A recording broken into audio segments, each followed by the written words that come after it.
Halo, halo. Apa kabar? Kembali berjumpa dengan saya, Hersbun Arif dari Forum News Network. Seperti biasa, ini orang banyak tanya-tanya kepada saya, ini Mas Hersbu kenapa narasumbernya Rocky Gerung dulu? Banyak tanya begitu, Pak. Ya, masih banyak gitu. Mereka nggak tahu bahwa ya namanya ini Rocky Gerung official di Forum News Network. Ya ini memang forumnya Rocky Gerung. Gitu. Rubrik.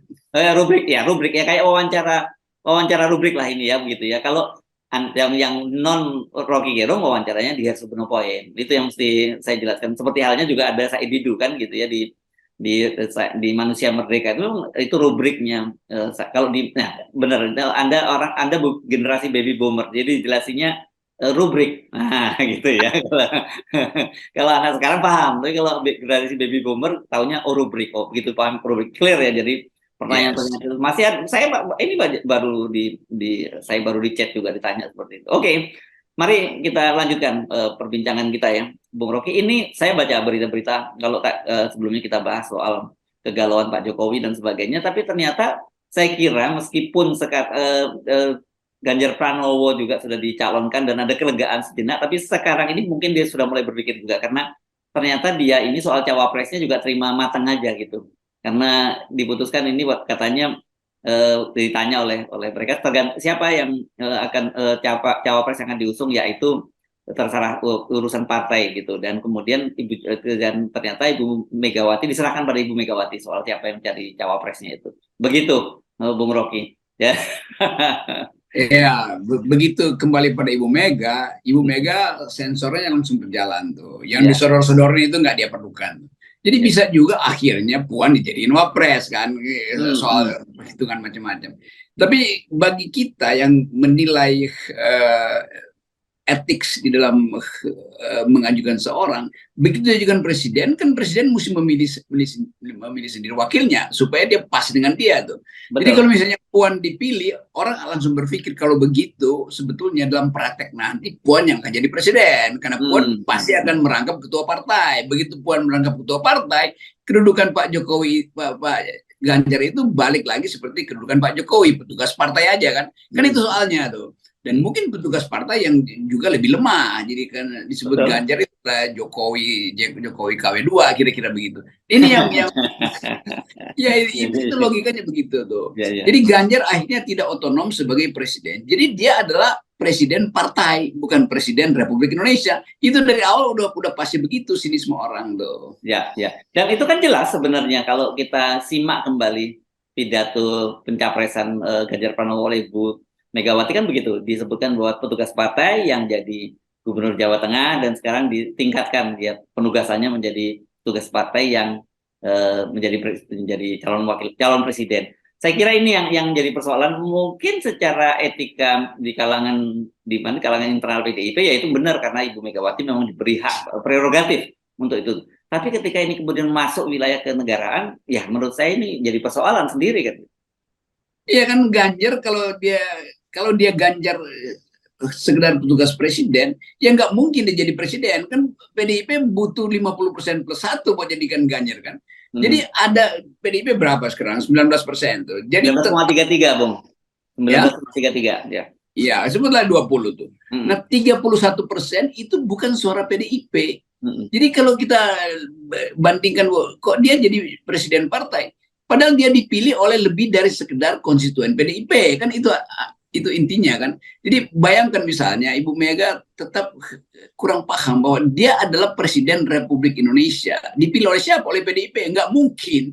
PDIP suaranya cuma 20%, kecuali PDIP suaranya 50-60%, nah itu pasti seluruh suara Ganjar atau suara PDIP. Kan itu intinya tuh. Jadi sekali lagi kita kita mau ingatkan pada Ibu Mega, silahkan memilih presiden, tetapi jangan jadikan presiden itu milik partai. Itu bahaya, karena itu nanti presiden hanya berutang budi pada partai. Itu berarti seluruh aktivitas APBN juga itu akan disesuaikan dengan kebutuhan partai. Lalu yang milih dia yang lain tuh dapat apa kalau begitu kan? Ini juga penipuan di dalam proses politik ke depan.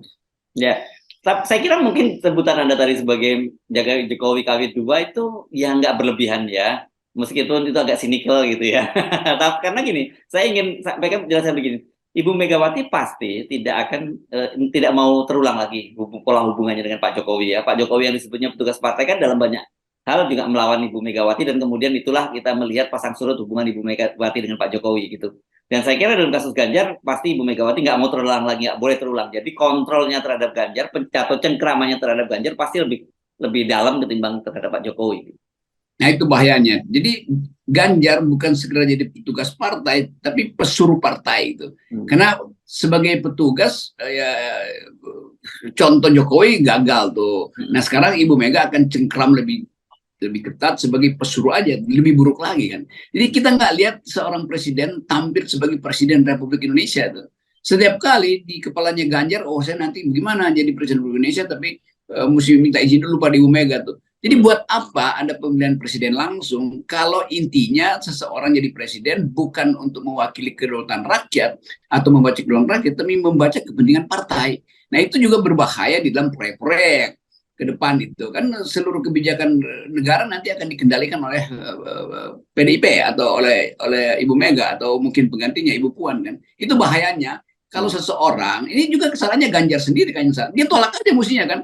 Saya Ganjar Pranowo dibesarkan oleh Pak Jokowi. Jadi kalau bisa diambil oleh PDIP artinya dia bukan orang, dia barang dong, bisa digade-gadeikan kan, bisa ditukar tambahkan, diperjualbelikan. Kan itu juga merendahkan martabat Ganjar tuh. Tapi Ganjar juga merasa ya udah belakangan aja di atas itu. Ya itu halnya yang kalau kita terangkan. Kalau dari segi point of view FNN itu betul-betul bukan kualitas orang pemimpin.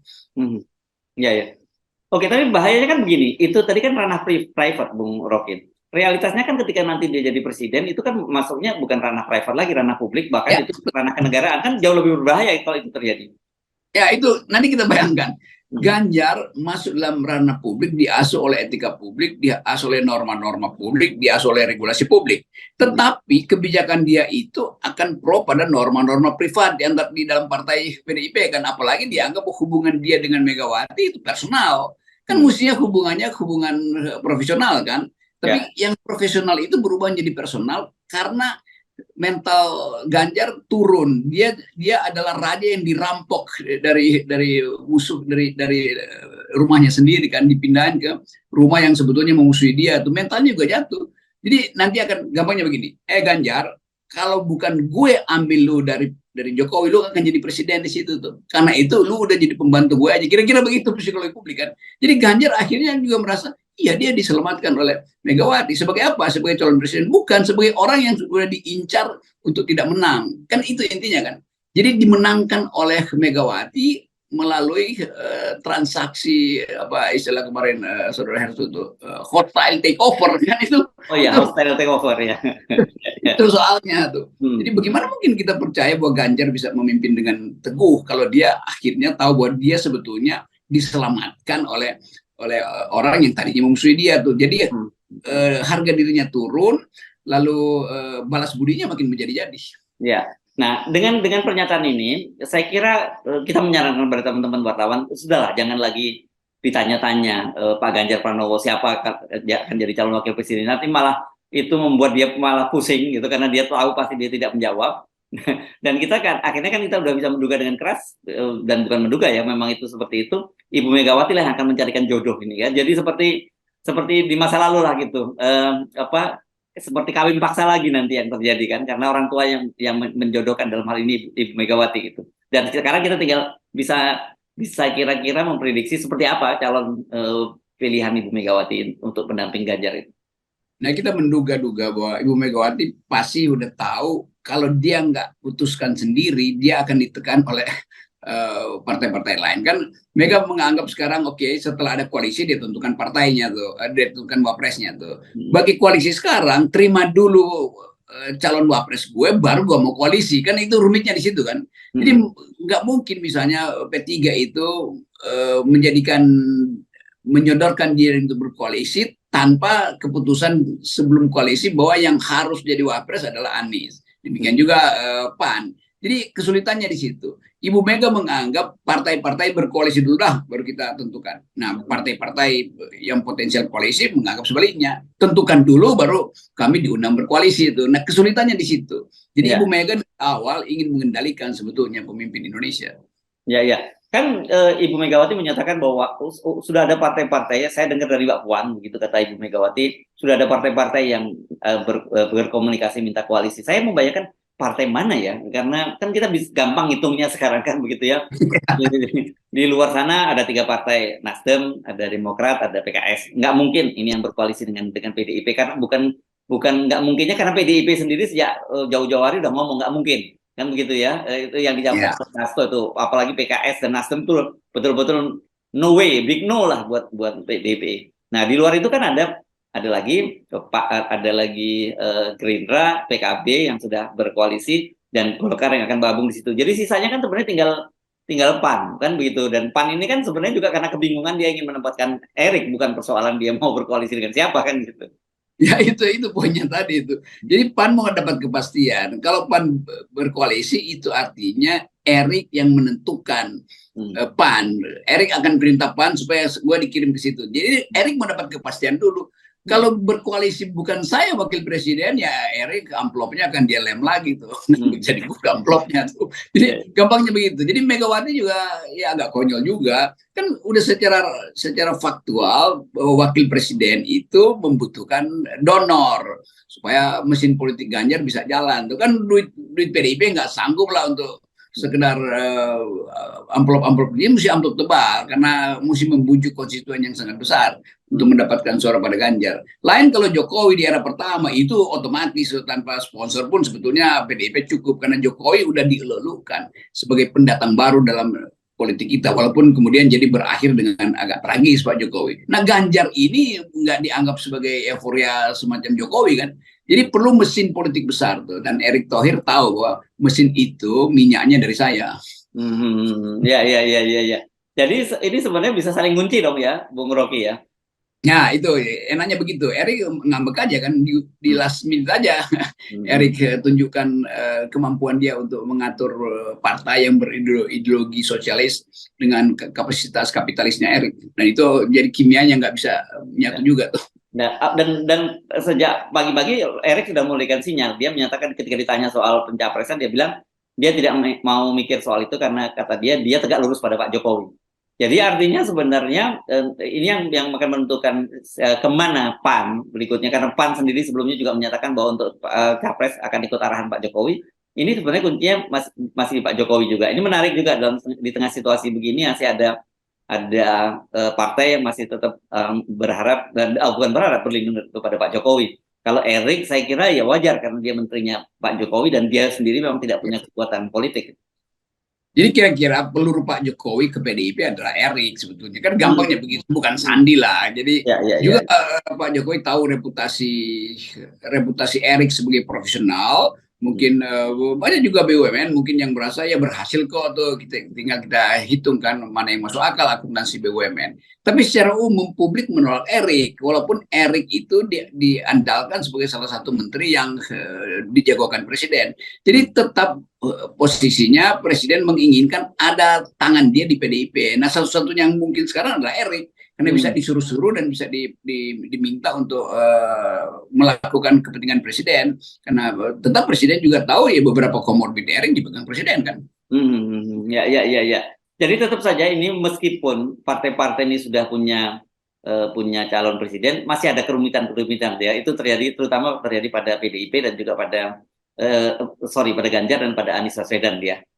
Ya itu semua dimulai dari kemaksiatan politik yang dihasilkan dari threshold 20%. Kalau Ya. udah 20% nggak ada yang begini-begini ya nih. Jadi kelihatan kita memang diarahkan oleh sejarah untuk mengevaluasi diri sendiri. Kekonyolan kita membuat presidential threshold yang disetujui presiden justru mencengkram presiden sendiri sekarang karena itu. Ya, ya. Jadi ini saya kira ini ya, Bung Rocky, kita kalau ingat semacam ini cerita masa lalu ini seperti 20% itu seperti tragedi apa kutukan keris Empu Gandring gitu yang akan membunuh mereka sendiri gitu ya. Ini ingatkan bahwa karena itu kutukan-kutukan metafisik itu berlaku sekarang. Nah, Ya. Jokowi kelihatannya mulai paham itu, tapi dia masih berupaya supaya dia memegang banyak kris. Padahal udah nggak ada kris yang dia pegang, yang ada adalah lambang-lambang kris doang. Ya. Apalagi kalau pulungnya sudah pergi, itu yang mau Udah, kerisnya sebanyak apapun nggak ada gunanya itu, Rocky. itu jelas di dalam metafor Jawa itu kelihatan bahwa pulungnya nggak jatuh lagi di atas genteng Jokowi. Itu kan kelihatan betul. Karena itu Jokowi gelisah. Orang yang kehilangan pulung gelisah-gelisah aja terus hidupnya. Yes, karena itu sebenarnya kita sejak awal ingin menghilangkan kutukan-kutukan itu dengan 0% itu ya, Bang Rocky ya. Yes, ini dasarnya beginian itu. Ini Yes. pulung yang paling mulia yaitu 0%. Yes, okay, thank you, Bang Rocky. Yes, thank you.